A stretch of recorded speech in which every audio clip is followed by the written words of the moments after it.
So, hello everybody, once again. It's my pleasure to introduce today our speaker. Antony Eastmond is a Leventis professor of Byzantine art history at the Courtauld University of London. Antony has taught at the Courtauld since 1995, after 9 years in the art history department at the University of Warwick, where he was head of department and at last 2 years. Until September 2020, he was also Dean and Deputy Director of the Courtauld Institute. Antony had been working on Georgia since his MA dissertation on the mosaics at Galati. As he wrote, he was fortunate to begin his PhD in 1989, which coincided with the fall of the Soviet Union. The political changes which opened Georgia and welcome he received from so many Georgians since 1990s made Georgian art the obvious choice of this field of research. Antony completed his PhD in 1992, which later was published as Royal Imagery in Medieval Georgia by the Pennsylvania State University Press. This book for me and for many of in the field is one of the best written in the West about medieval Georgian art. Since then, he published books on Hagia Sophia and the Empire of Trebizond and the Caucasian world in the 13th century, Tamta's work, The Life and Encounters of Medieval Noblewomen from the Middle East to Mongolia, published in 2017. As well as general book on Byzantine art, which also includes a balanced material of the Caucasian art and architecture. Antony published a number of papers on Byzantine ivories and on inscriptions, including the edited volume Viewing Inscriptions in the Late Antique and Medieval World, published in 2015. In addition, he has curated 2 exhibitions, The Road to Byzantium in 2006 as part of the 21st International Congress of Byzantine Studies in London, and Byzantium's Other Empire, Trebizond, published that held on the premises of Anamed in Istanbul in 2016. For 5 years, Antony runs a 2-year Getty Foundation project, taking students to discuss monuments in Turkey, Georgia, Armenia, and Jerusalem. Antony's work and devotion to study and teach arts at the eastern edge of the Christian world and the interactions between confession, faith, and cultures was not always in the most comfort zones, as it was coinciding with the turbulent moments in our history, a civic war in Georgia, civil unrest in Turkey when he was in Kars, and Trump's move of the US Embassy to Jerusalem the day before the summer school started, and maybe more exciting moments in his career. But Antony remains intrigued by the artistic interactions of Georgians, Armenians, Byzantines, Turks, and Mongols in the Caucasus. The study of the visual culture of medieval Georgia has been a constant during his rich and varied academic career. With an experience of studying Georgian art that spans 3 decades, the current research by Antony devoted to the role of art in the history of Georgia promises to be of a great contribution in the future. So I would like to ask Professor Antony Eastmond now to take our virtual floor and give his paper on Byzantium and Georgia, commonwealth or colonialism in the Caucasus. Thank you very much. Floor is yours. Irina, thank you very much for that kind of wonderful introduction. I've got to start by repeating what Bob said last week, which is that you invite people saying, oh, it's just a light seminar for people who don't know anything about Georgian art. And I think this is the scariest Zoom board I've ever seen in terms of kind of the knowledge of my audience. So you all know about Daniel in the lion's den. Well, you can think of me. So I hope you can all see. Is that showing the screen? Yes. Yeah, okay, great. So this is very much a work in progress. It's some kind of initial thoughts and probably more questions and problems than it is answers. So this is really a paper about an apparent paradox, about the differing status of various art forms in Georgia and the ways we relate them to Byzantine art. It's about how we think about questions of originality in medieval art, so about what we value about a medieval work of art, but also about the degree to which we make Byzantine art the centerpiece of artistic judgment values in the wider East Christian world. So in particular, it's about degrees of dependence, independence, and interdependence between Georgian and Byzantine art, and how we interpret these, but also about why they might have existed in the first place, and more importantly, about how contemporaries would have viewed them. So the two models in my title, commonwealth or colonialism, are only very approximate, and they're more about the alliteration than the meanings of the words. They were intended to refer to degrees of cultural relationships. On the one hand, a relationship based on consensuality and equality about a shared endeavor. On the other, a relationship based on power and hierarchy, an imposed order. So should we regard Georgia as willing partners and equals in the Byzantine cultural world, or a state that is artistically subservient to an imperial enterprise that sought to dominate the Eastern Mediterranean and beyond? Now, although my title is about Georgian art, I want to approach it from a slightly different angle and not really deal with art in Georgia itself. Rather, I'm interested in art made in the major Georgian monastic, let's get this going. There we are. The monastic colonies of the 11th century. So the monasteries around Antioch, as well as those on the sacred mountains of Athos, Sinai, and Olympus in Bithynia, and those in the holy cities of Constantinople and Jerusalem. And this may introduce perhaps another form of colonialism, that of Georgian settlements outside Georgia's traditional borders and their relations both to each other, but also back to their homeland. So today I'll primarily focus on art made in and around Antioch, the patriarchal seat recaptured from the Arabs by the Byzantines with Georgian help in 969, after which it underwent a short but spectacular flowering, particularly in monasticism. So this was centered around the monastery of St. Simeon Stylites the Younger on the wondrous mountain to the southwest of the city.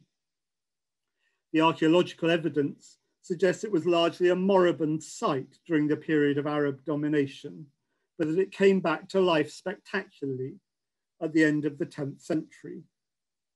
And it was highly attractive to Georgian monks. Some 60 monks are recorded there in the 1050s. And they also established a number of other houses and hermitages on the hills and mountains around, somewhere in the region of 10 to 13, although only 2 of these sites have yet been positively identified and located. So the Church of the Wood of Life, which I'll talk about later, and the Monastery of the Valley of Reeds, which produced one of the manuscripts that I'll refer to. And it's the disparate nature of the art produced at these sites that I want to explore. So my inspiration for this talk is some apparently paradoxical evidence, which I'll now set out for you. So the first, and one of the most famous and celebrated manuscripts to have been produced for a Georgian patron, the Alaverdi Gospels, now in the Kekilidze National Centre of Manuscripts in Tbilisi. It's a manuscript A484. So it has an extensive series of about 10 colophons, which give us a lot of information about its history. And just to say, it's about 240 by 190 millimeters, so somewhat smaller than a sheet of A4 each folio.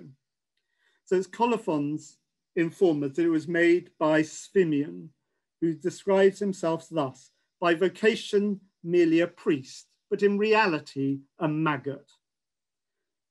And he seems to have made it along with a series of others, Giovanni, Basil, Dimitri, and Georgi, and perhaps there was a space for another name to be added at the start of the list. The scribes were Georgi and Ioanni Dvali. But most importantly for us, it was written out at the Lavra of the Mother of God of Kalipos on the Black Mountains to the south of Antioch. So somewhere around here, but Kalipos is one of the sites that's not yet been positively identified. For its date, the colophon tells us this: it was made during the kingship of Constantine Monomachus, during the Patriarchate of Peter in Antioch, whilst the Nobilissimos Bagrat, king of the Abkhazians, was visiting Constantinople, so putting it in 1054. And the text of the Gospels is based on that translated by Ephtime Metatsmindeli and collated twice with the Greek and Georgian versions. And as it ends, it is totally faultless in numbers and canons. So the manuscript is most celebrated for its miniatures of the four evangelists that you see on the screen here. And as been pointed out by many, they're entirely Byzantine in appearance. And you'll see I owe a lot to Alexander Saminsky here, who I see is in on this lecture. So he's described it thus: this is the pithiest description I can find. Its refined evangelist portraits are virtually indistinguishable from contemporary Constantinopolitan works. Now, this manuscript can be placed alongside another commissioned just 6 years later from the same monastery of Kalipos. That's now in the State Historical Museum in Kutaisi. It's a manuscript 76, which has similarly Byzantine-inspired miniatures. And art historians have proposed that perhaps these share a model with a number of other manuscripts, notably Palatine 244 in the Laurentiana Library in Florence, as well as manuscripts in Cucumussiu and in the Vatican. And the parallels are visible in their iconography, in their poses, in their coloring, in their style, and even in the layout of their incidental attributes. You look at the tools and the ink bottles set out on the desks of the evangelists in each image.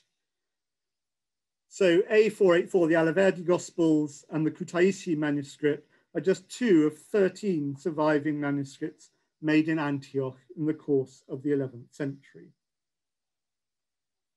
The Alaverdi manuscript is probably the finest example of a trend visible in Georgian manuscripts at this time that sees them align with Byzantine conventions in their depictions of the evangelists, and I'll come back to this later. But the change in approach is evident if we compare these 11th century manuscripts with earlier manuscripts produced in Georgia itself. So only 3 major illuminated manuscripts survive from the 9th and 10th centuries, and these show no settled pattern or image style or iconography.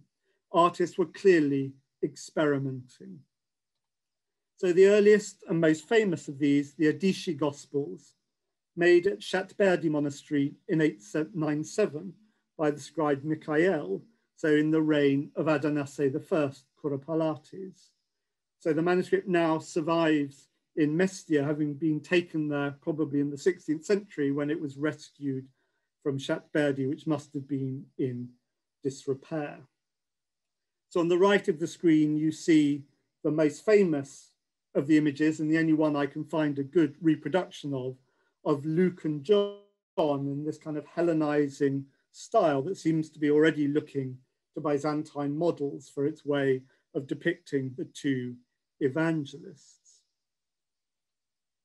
One of the other images showing Mark as a seated figure about to write his Gospels at first sight recalls those other Byzantine manuscripts, but on closer inspection, I think it might be slightly different. If you look, Mark lowers his head, not to look at his text or to copy a manuscript on the lectern, but instead to pray before a cross that sets up on what's more like an altar than a lectern itself. And I wonder if this is an allusion to the early legends of Christianity in Georgia and the prominence of the cross in that.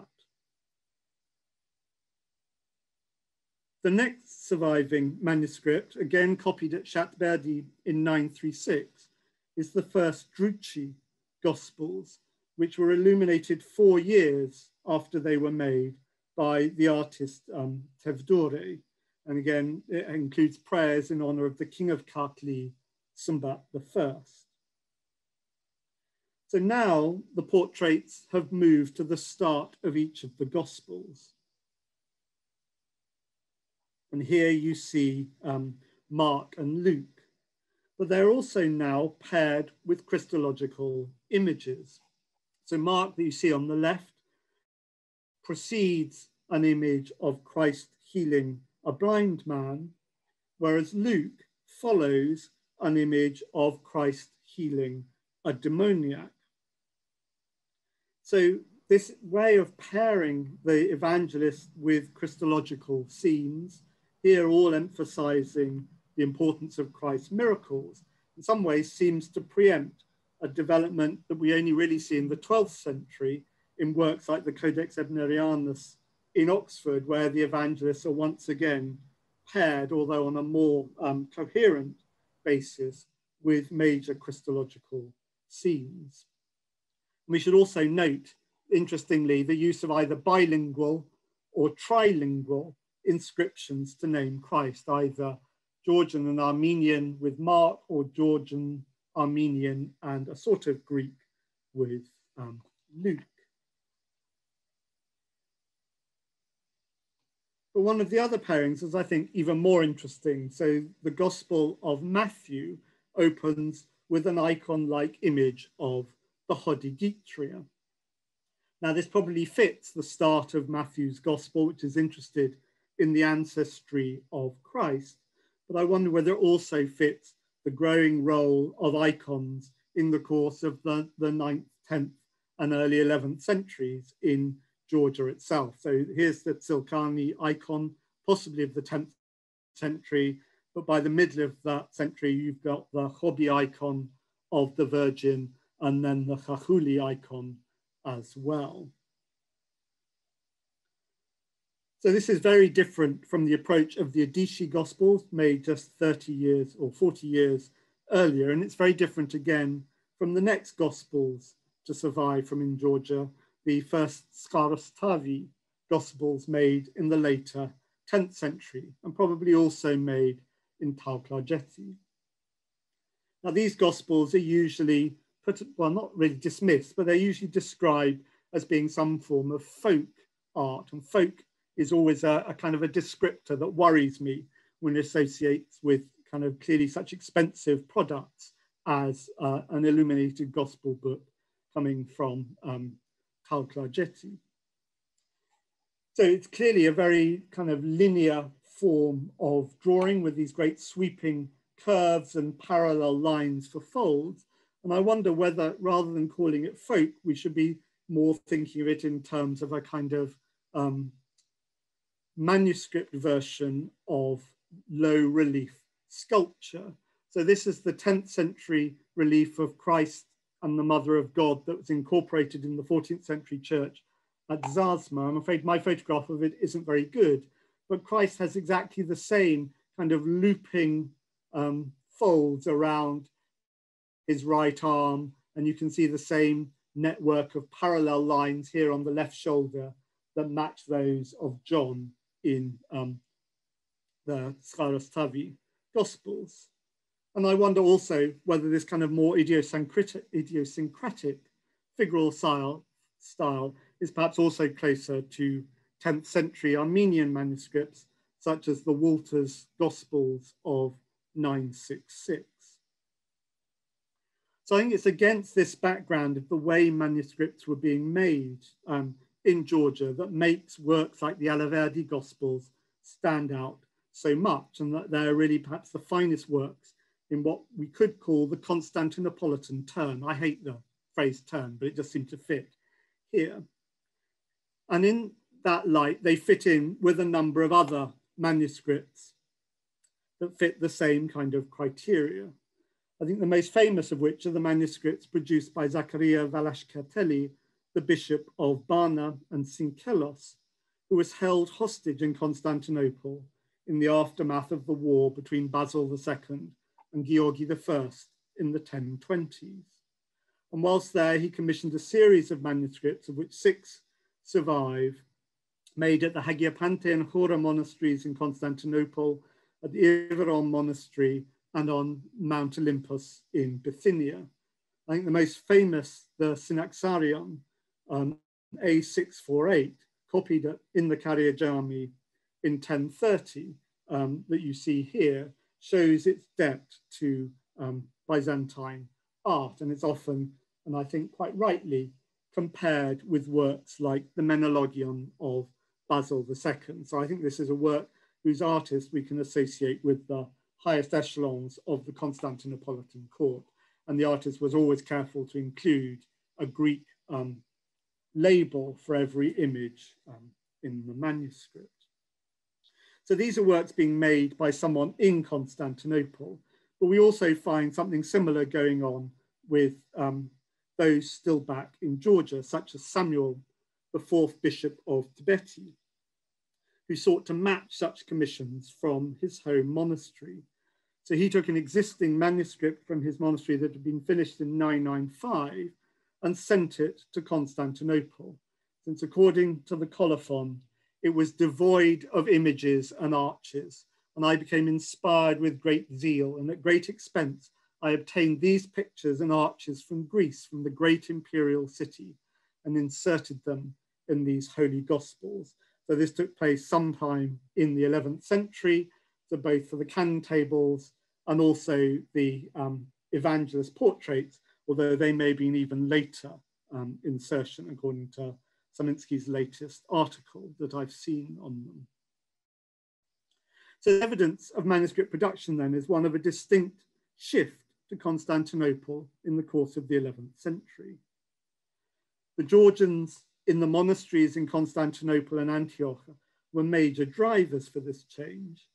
But it was also, I think, begun by the foundation of the Iveron monastery on Mount Athos in the 980s, which encouraged the fluidity of travel between Georgia and Byzantium throughout the 11th century and built up a body of manuscripts, ideas, and images that other artists then copied.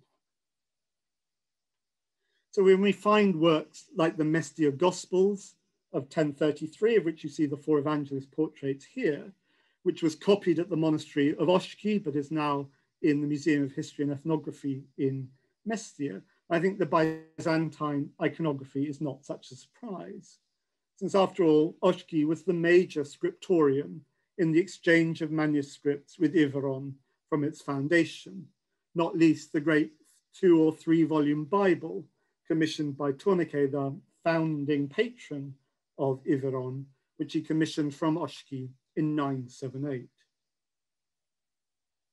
So these manuscripts, I think, form part of a shared Georgian Mediterranean culture, aided by extensive travels in the 11th century, with both people and manuscripts circulating.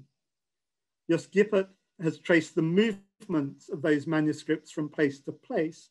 And what I tried to do as I was trying to work this out was just to trace the movements of Georgi Metatsmindeli, so the last or the second of the great translators in the 11th century, from his birth in Georgia to Khachuli, back as a hostage as a child to Constantinople, and back as a monk down to the Black Mountains, down to Jerusalem on pilgrimage, then sent to Iveron where he became Hegumenos, then at least 2 journeys to and from Constantinople, if not more. Then there's his mad attempt to escape being Hegumenos, where he went back to the Black Mountains, only to be sent back immediately by his clearly extraordinarily scary mentor, Georgi the Recluse, back to Iveron, back to Constantinople, where the emperor allowed him to resign, back to the Black Mountains, back to Jerusalem, back to Kutaisi, and then with 60 or is it 80 orphans, back to Constantinople, where he died. The only place I think he didn't visit was Sinai, of all the great Georgian sites. So the lines on the map are very approximate. I can't tell you his route, whether it was by land or sea, but that's somewhere in the region of 20,000 kilometers, just that I can establish. So, you know, we always think of the 11th century as a difficult time for travel, particularly down to the Holy Land, but it doesn't seem to have stopped any determined Georgian monk from what I can see.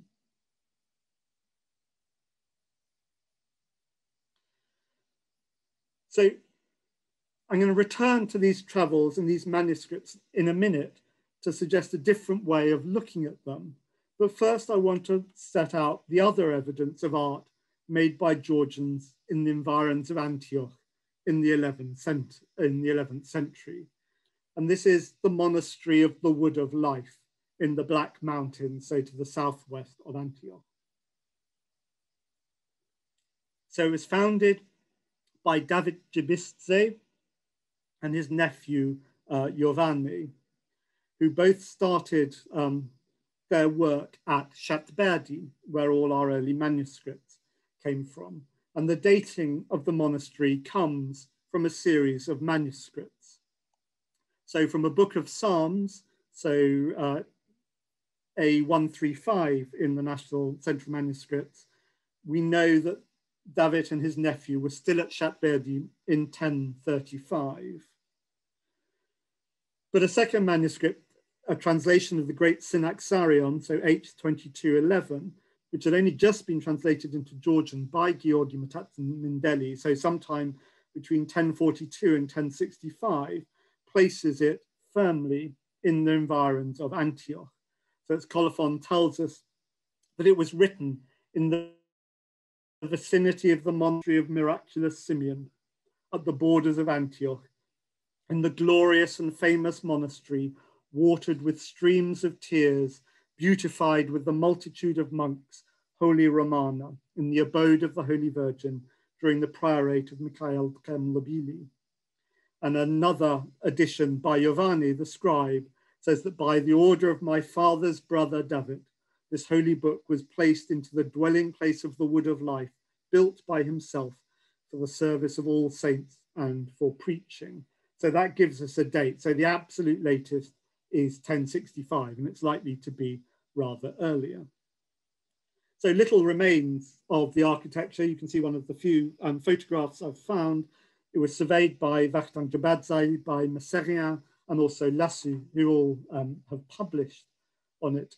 And its ground plan, as you can see it at first sight, looks to be largely Byzantine. It's a cross in square church with the dome placed equidistant from the west wall of the narthex and the east wall of the main apse. We can compare it to Byzantine monuments like Christ Pantopoptis, so Eski Meret Jami, founded by Anna Dalasene in Constantinople in around 1080, so a bit later, but I think it forms part of a similar group of monuments.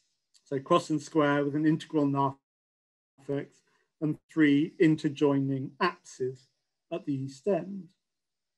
But in other ways, the monument is not like a Byzantine church.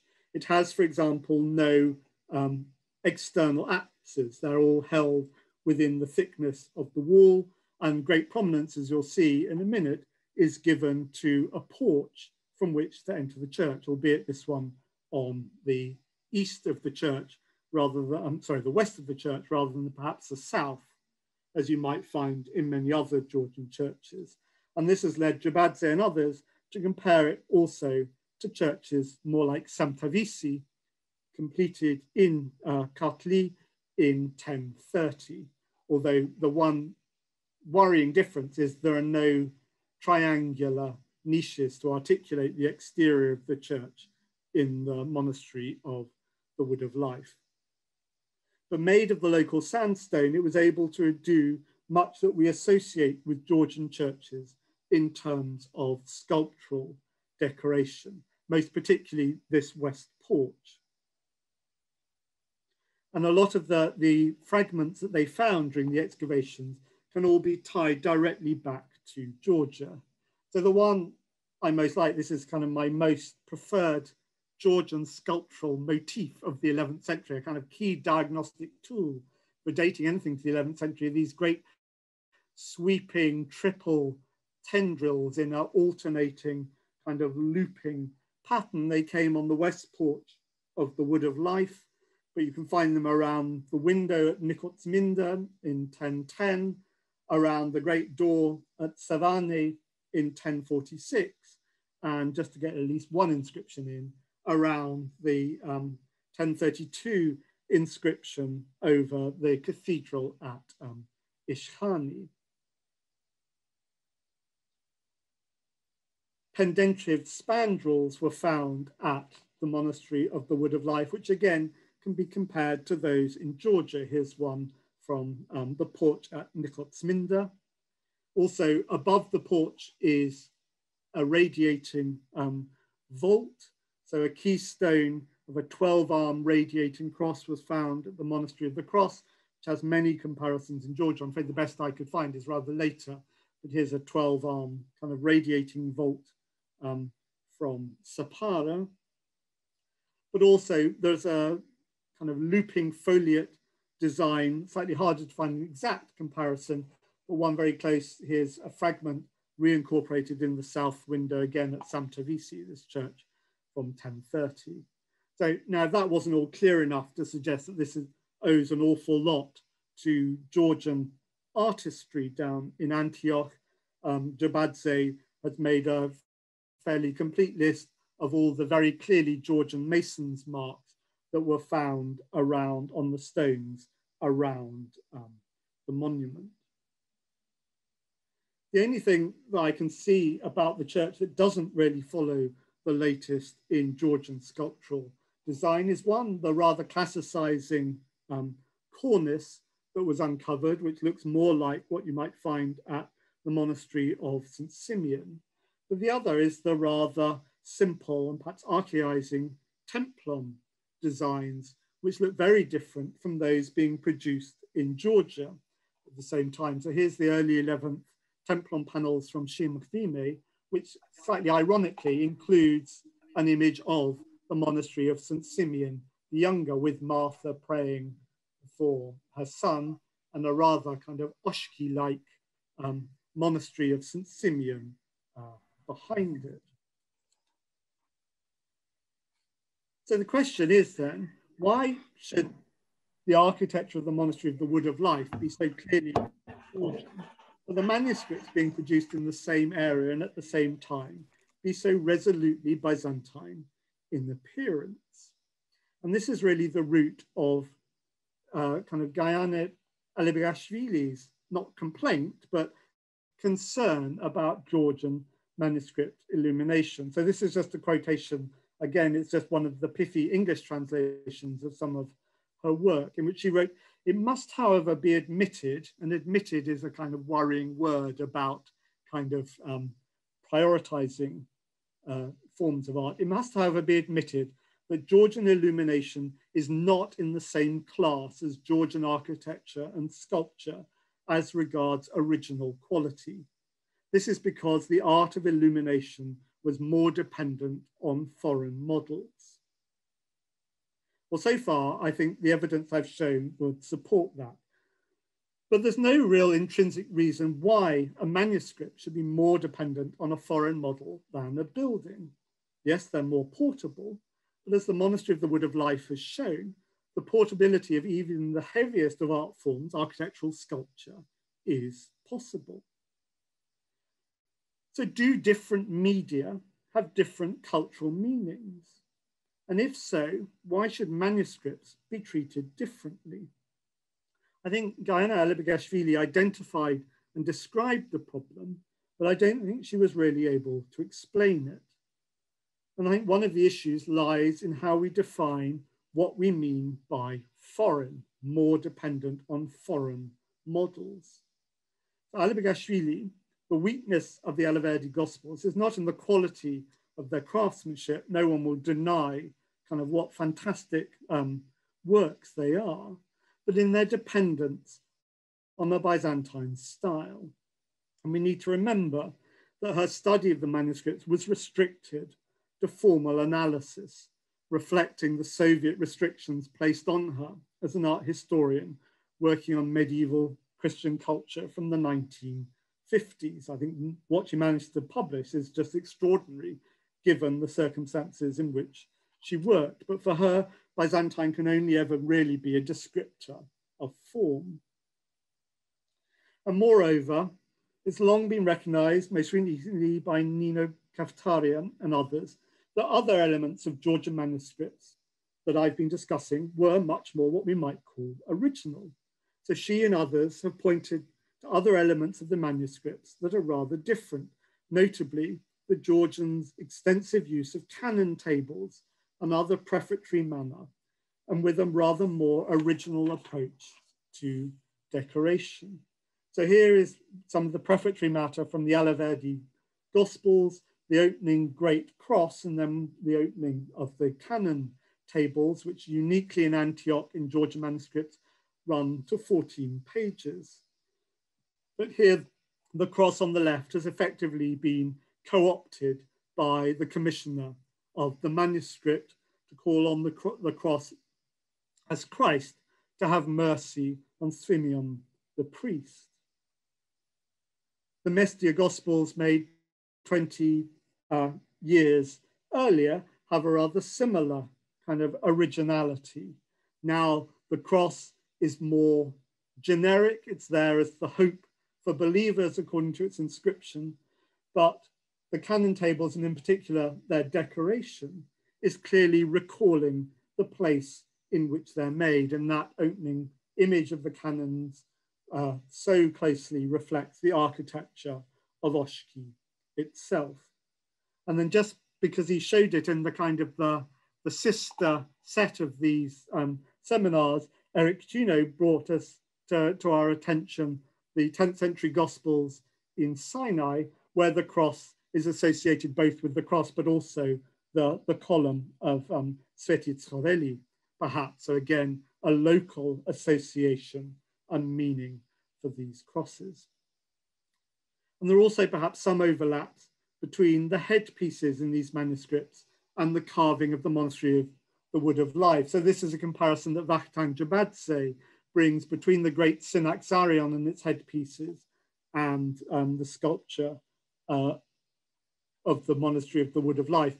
But these are the only photographs I can find of the manuscript. So if I had one plea coming out of this, it's that we should all be pestering the National Centre of Manuscripts to put more of their manuscripts online for us to study. It's incredibly frustrating.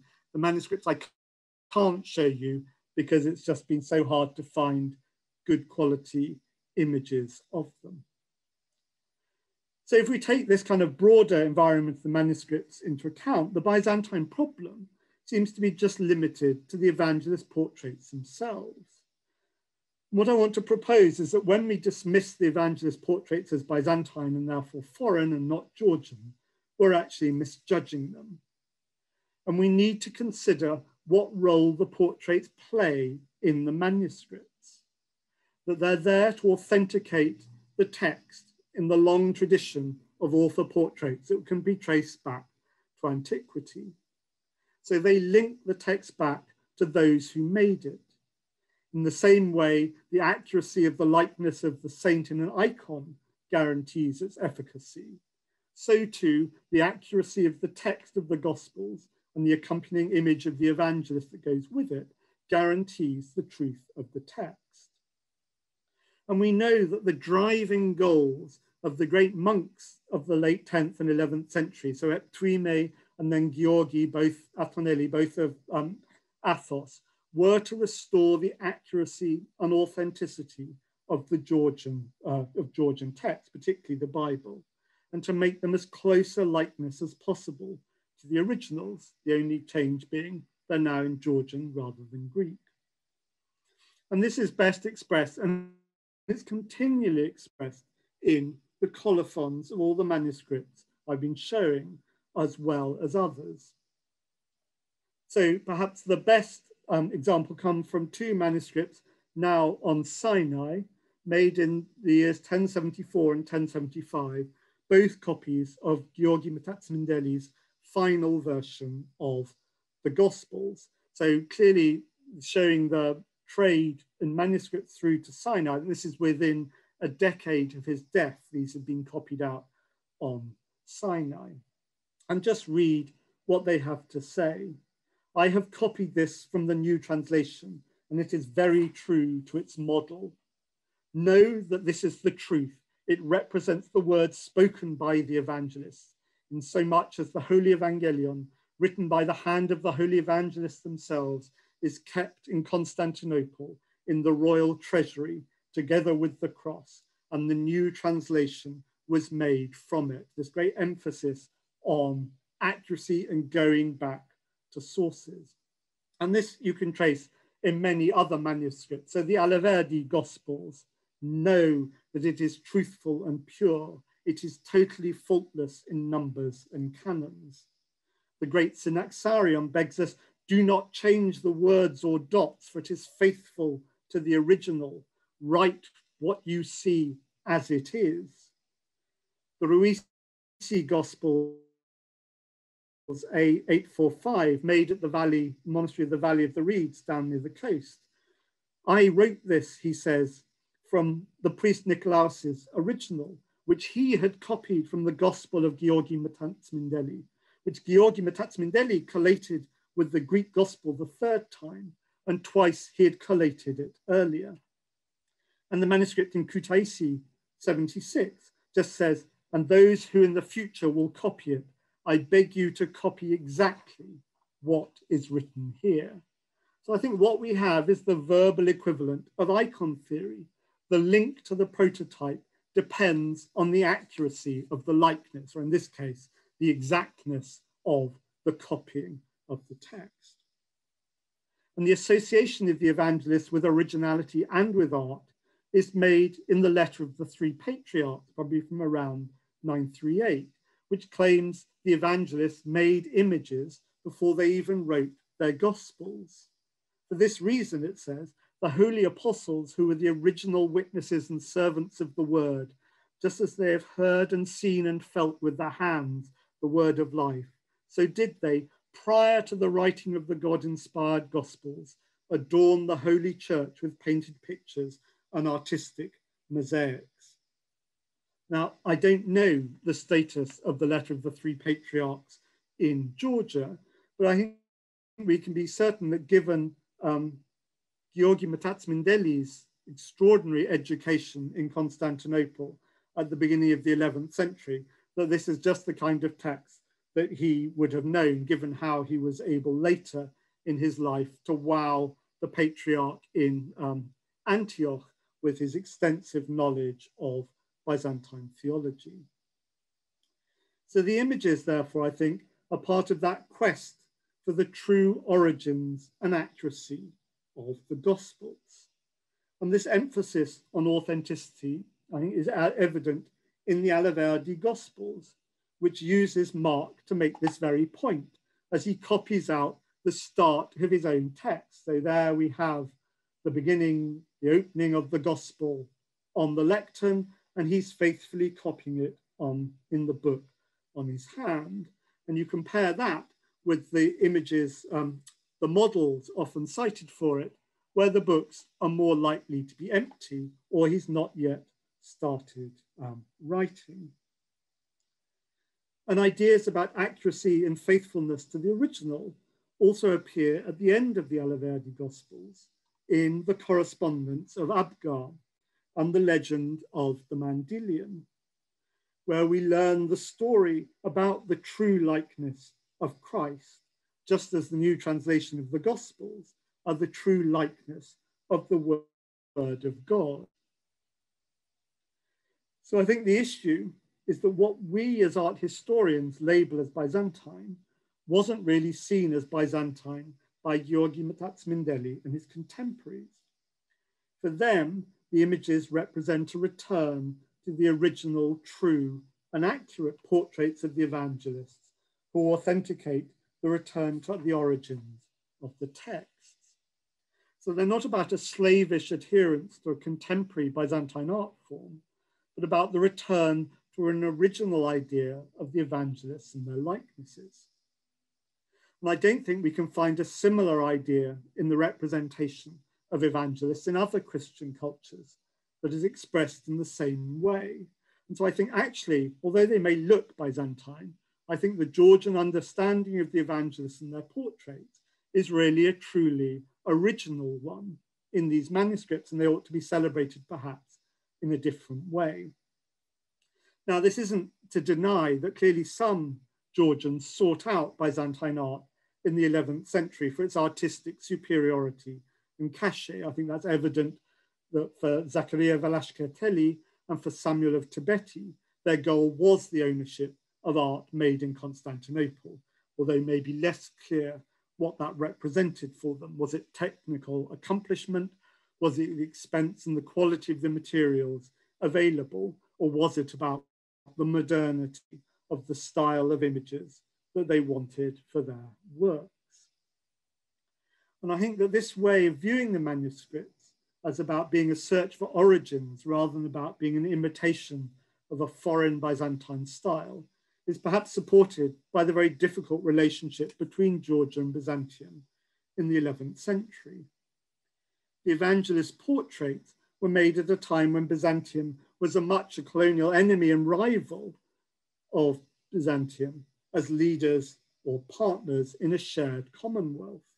After all, in political and military terms, this was a time of war and distrust between the two states.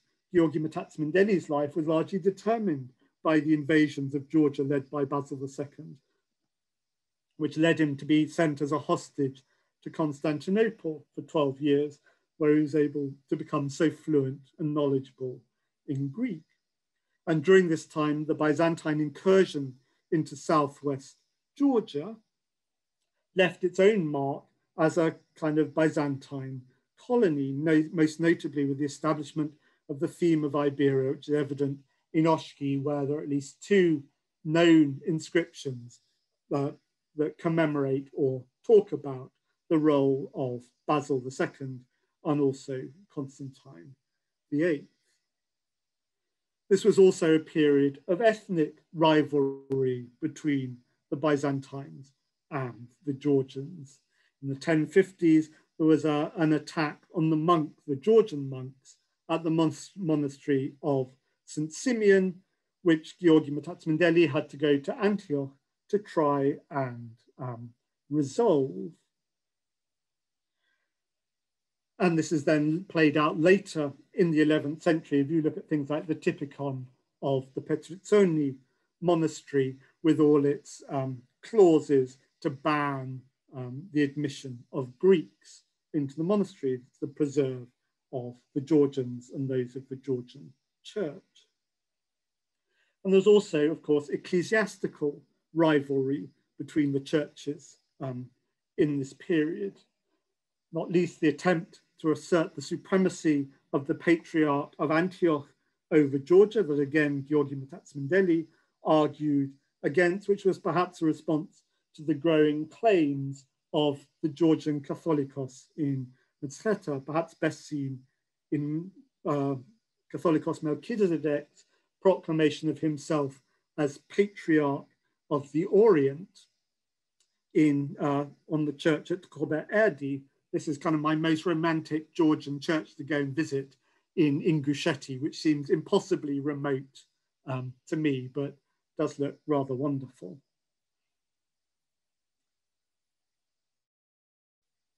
So the clarity of a call of a return to originality, I think also perhaps served to demonstrate if one other difference, and this is the difference between the Georgians and their Armenian neighbors.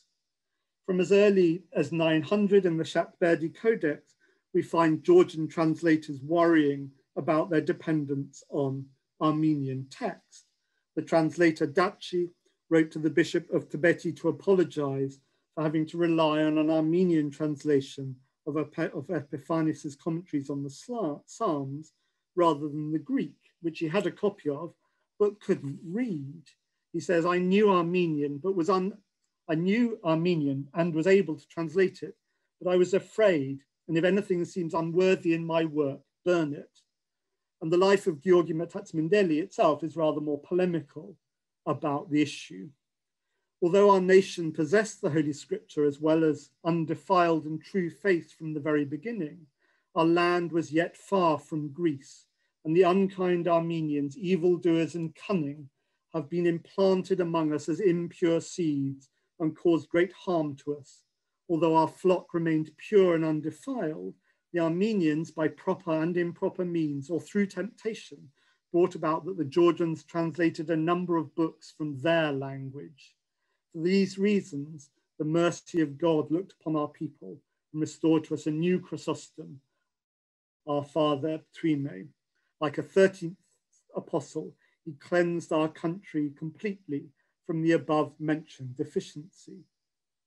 And that desire to stand apart from their Caucasian neighbors is perhaps supported by the contrast between the evangelist portraits in the Alaverdi Gospels of 1054 and those made just a year earlier near Ani in the Sancha Gospels, Matena 3973. Now, this is something I was only really thinking about this morning, so it's a bit half-baked, and I do acknowledge that, of course, at roughly the same time, we've got works like the Gospels of Gagik Abbas being produced further west in kind of Armenian enclaves within the Byzantine Empire, which are much more Byzantinizing in their imagery. So I'm not sure whether this really stands, but I do wonder whether that opposition to Armenians that so clearly and polemically set out in Georgian texts was also being alluded to in artists.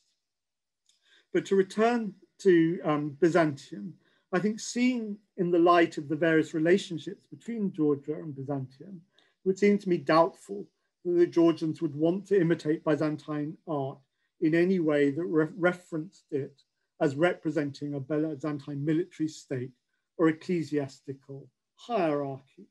And as a result, we need to be careful about how we define Byzantine. To understand the label to mean foreign implies that it's associated with an alien culture, primarily in a political state that is seeking a colonial rule over Georgia. However, to define that style as perhaps early Christian, on the other hand, makes it simply the representative of a universal Christian antiquity, a true early commonwealth of the church. And I think it's that latter meaning that attracted the makers of the Gospels in the 11th century. The evangelist portraits, I think, are part of a Christian commonwealth, not a Byzantine colonialist enterprise. And that's it.